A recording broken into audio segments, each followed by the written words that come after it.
Starting our second to last unit in CKLA on immigration, we've got this unit and then one more unit after that. Our first story is called E Pluribus Unum. And on this first slide, all I really wanted to point out was our coins that we've been working on in math this year. Okay.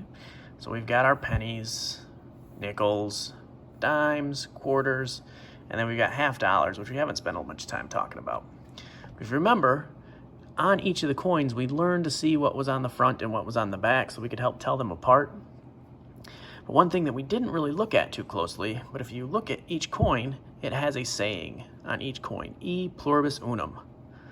E Pluribus Unum, E Pluribus Unum, and E Pluribus Unum right there. And on the half dollar, you can see that it's on the banner right there. So we're going to find out a little bit more about that saying as we hear our story today. Here's a question you may have never asked yourself. Why would someone leave the home he or she knew, travel across a wide rolling ocean, perhaps under uncomfortable or dangerous conditions, and move to an entirely new country? This is one question we have to think about if we're going to understand how the United States of America began and how it has become the country it is today. A nation made up of many different people from many different countries. The United States is sometimes called a country of immigrants. Immigrants are people who leave their home country to settle or make new homes in a new country.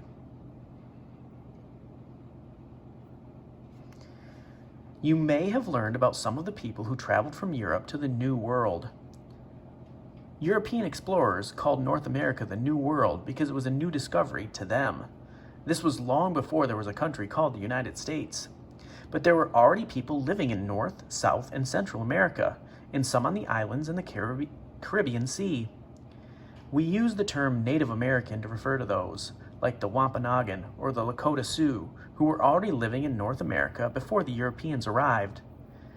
Maybe you remember the Maya and Aztec people who lived in Mexico, or the Inca, whose empire spread across Peru, Chile, and other lands in South America.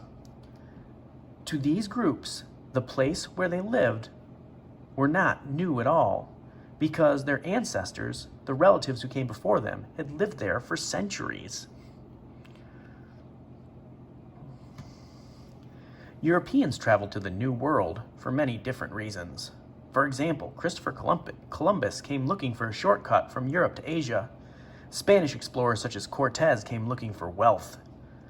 Later, more people came from Europe who were not just explorers. Some wanted to bring their religion to the people already living here. Some were poor men and women who thought there was a chance to make money to take back to their homeland, where they hoped to lead easier, more comfortable lives with their new wealth. Others were adventurers attracted to the excitement of a new place. The greater number of travelers to North and South America did not actually want to settle in America and make the New World their home for good. Instead, they wanted to return to their own home countries after gaining some wealth or making new discoveries.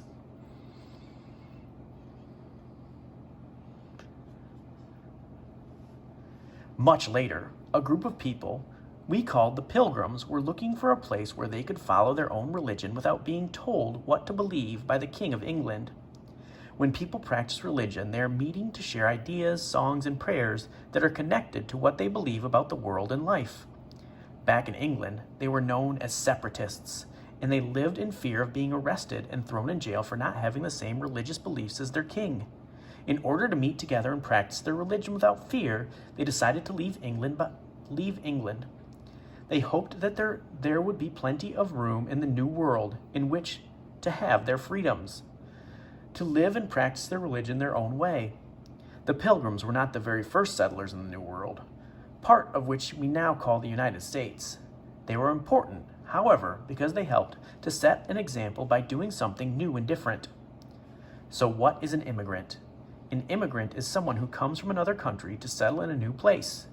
Do you remember the question I asked at the beginning of the lesson? Why might someone leave the home he or she knew and move to an entirely new country?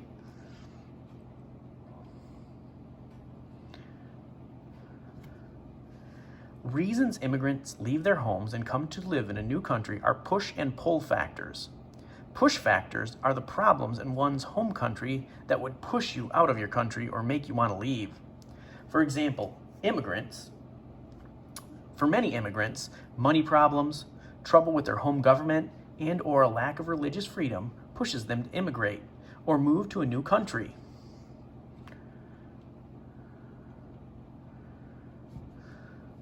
On the other hand, having more freedom and more job opportunities than are available to them in their homeland have pulled or encouraged people to immigrate to the United States.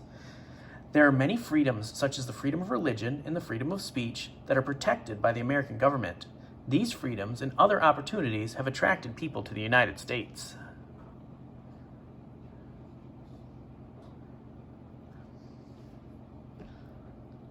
Although many immigrants come from different places and come for many different reasons, they all become part of the United States of America. Americans have come from many nations and have brought many ways of thinking in order to form one nation that allows and encourages different beliefs among people. E pluribus unum, meaning out of many one in Latin, is a good motto for the United States. Remember the coins I showed you? If you look on the back of the US coin or on the back of a US dollar bill, you can find this motto.